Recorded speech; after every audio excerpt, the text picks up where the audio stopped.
Hello, I'm Richard with EV4U Custom Conversions, and welcome to another episode featuring this 1973 VW Fang.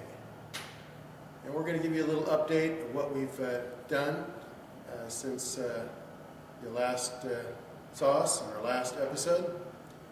And so we'll do an overview of that. Well, let me tell you what I was just finished. I was installing a pack saver in this vehicle. And a pack saver is an item that EV4U produces that does exactly what it says.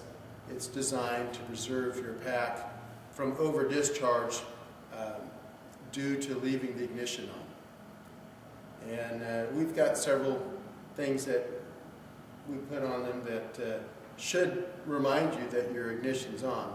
We usually put a little indicator light, a little green light, let you know the Curtis display will be on when the ignition's on. Vehicles such as my Carmen Ghia, which have rather large cooling fans, you can hear those. Especially inside a garage. You really can't hear it out with all the ambient noise, but when you pull into the garage or shop, you can usually hear the fans quite easily. And all those are reminders that your ignition's on. But as life is, there's times when you're distracted and so forth and you forget. And there have been numerous people who have totally depleted their traction packs by leaving the ignition on. And depending on how you wire up your conversion, there can be several ways that that's happening. Most commonly is your DC to DC converter. The DC to DC converter is trying to keep all the DC things that might be on running, like cooling fans and so forth, as well as, it is doing that because it's trying to keep the 12-volt battery charged.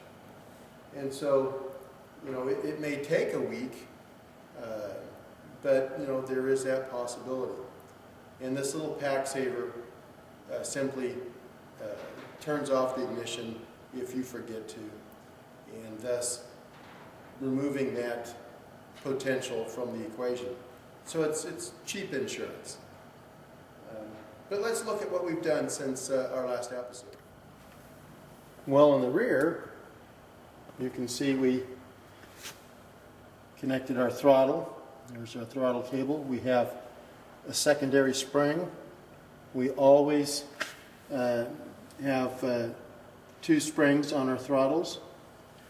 We connected our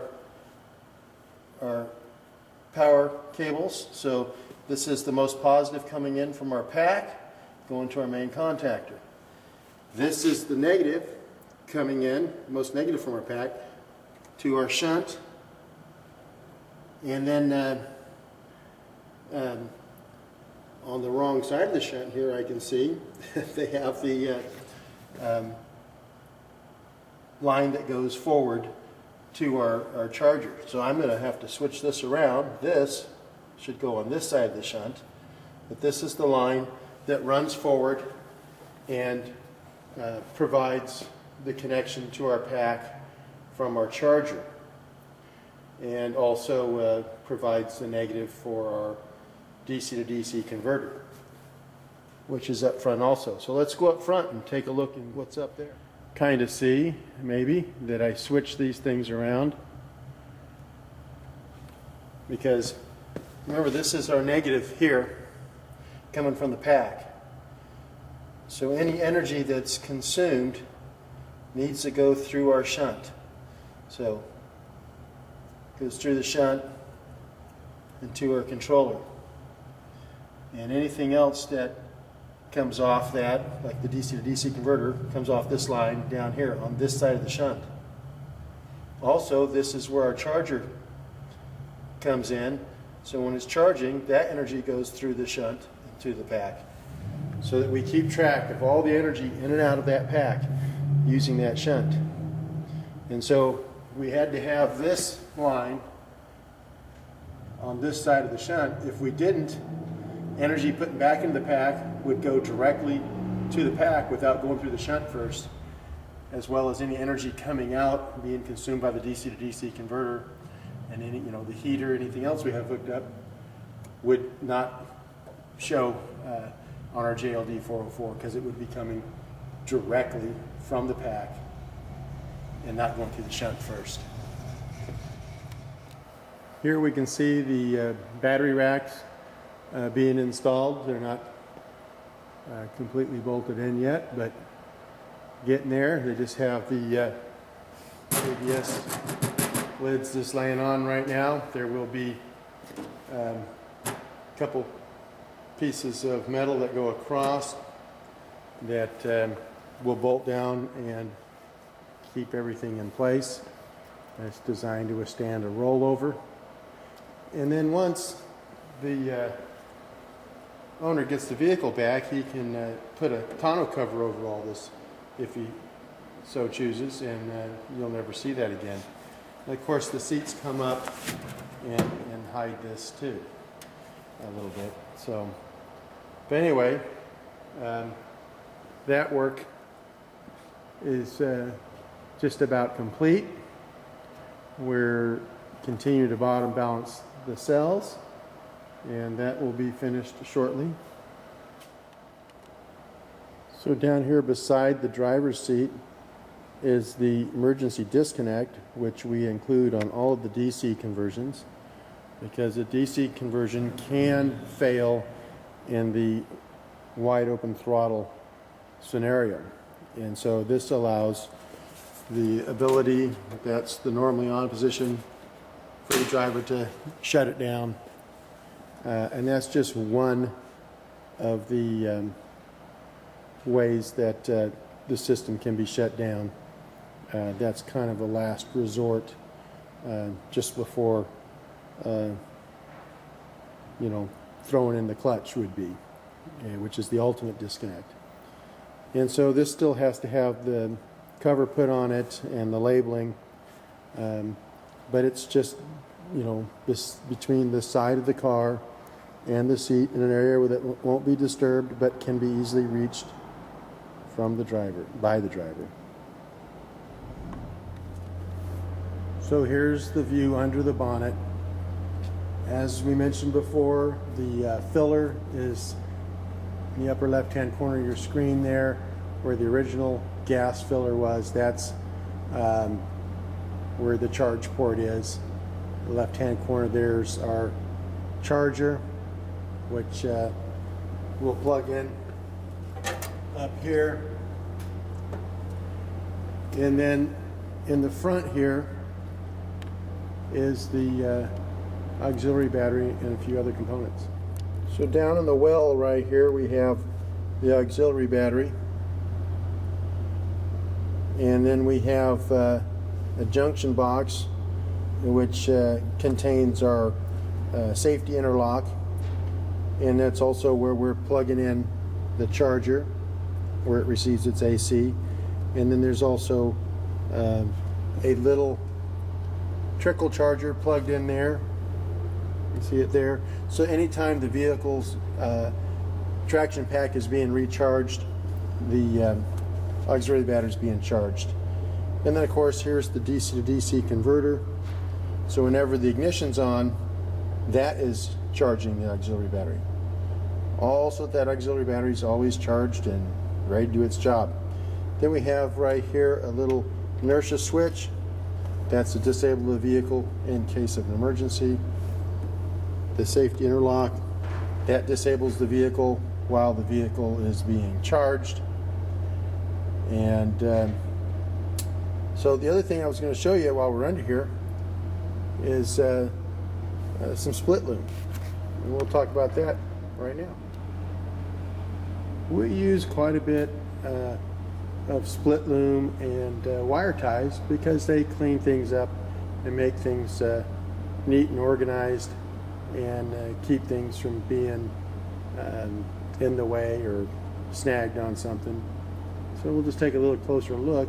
Split loom is exactly what the name implies. It's some loom, it's plastic, and it's got a split down it. And that, you can see, you know, if we had all these wires running here, it's not the most sightly thing. But with the split loom, we just put this over it, running it into the split there. And of course, when you're trying to do something on camera, it's always more difficult. Anyway, get this tucked in. And right up over like that. And so now I have a much cleaner wiring setup than I did before. And it's simple, it's not very expensive. And you can then attach it and hold it in place. Anyway, that contains your wires. It comes in different sizes for, you know, different diameters of wire, gauges of wire, and numbers of wire that you're trying to loom. And so that's just something that I wanted to bring to your attention, if you weren't already aware of it, as an easy way to clean up and dress up your conversion. So what's left with this? Well, you can see some wires hanging down there. That's just some of the wiring that will be connected to the JLD404. And so that is not yet installed. We need to cut the mount for that, which will be installed under the dash. So got to go by the engraving shop and cut that, install it in the vehicle, and connect and clean up those wires so they're not hanging down. So there's that to do. And of course, we have to finish bottom balancing ourselves. That's what we're doing back here, is we're bottom balancing the pack for the thing. 44 cells, 100 ampere hours each. And so we're just about finished with the first drawdown, and which has been taking about an hour. And so we've got 2 more to do with that initial drawdown, where we draw it down to 2.5 volts. And of course then they're bouncing back up to about 2.88, 2.89. But that's removing the bulk of the energy from the cell. The next round we'll drop them down to 2.65, and then the final round to dial them right into 2.75, which is our target. Once these are bottom balanced, then we'll install them in the vehicle. And of course, we have laid out how they go in. And so that's something you want to keep. You know, all these things that we do, you want to kind of do them nicely so that you have a record. We've got our schematic on how everything's wired up. We keep component diagrams where things are located, so that, you know, 5 years down the road you're going to work on your car, and if you haven't looked at it that long, you're like, where did I stick that, you know, shunt, or where did I stick that other fuse, or so forth. So having that type of thing can pay off. And so we have a diagram of our battery layout, how they're going to be oriented and wired up in series.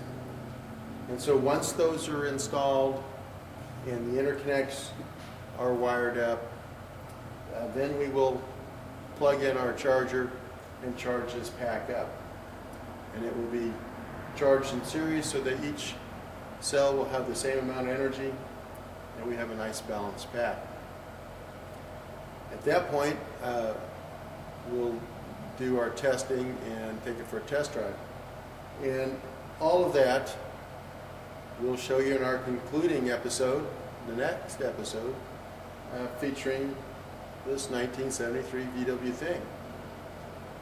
I hope you've been in, getting something of value out of these episodes. It's not necessarily anything new. We try to kind of cover something different when we have the opportunity. A lot of the vehicles we do, we're not at liberty to videotape and share.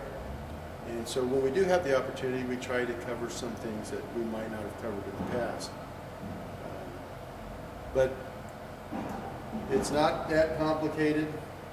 The big trick is understanding the big picture and how all these things are related, and designing a conversion package that is suitable for your vehicle and for your needs. And that's why I always recommend to people when they're emailing us or calling us and asking questions, is I really recommend our 3-day hands-on conversion workshops. Because in the workshop, you will learn the big picture. You will have that big picture understanding so that you'll know which components to order in order to do what you want it to do. And we're not really in the component business. I mean, we're dealers for a lot of the components and can get those for you. But that's not what we do. That's not our objective here. So, if you have questions, need assistance, want to take a workshop, it doesn't matter, if you buy anything from us or not. Not required. We offer assistance because that's what our objective is. That's why we're here, is to help you do it right the first time, which will save you time and money and make you an ambassador for electric vehicle conversions. So that's why we're here, to help you do it right, and to do it right the first time. And by doing it right the first time, you'll save time and money. And so, if we can be of any assistance beyond these videos, please contact us at info@ev4unow.com, and we'd be glad to help you in any way we can. Look forward to seeing you in the concluding episode, and until then, all the best.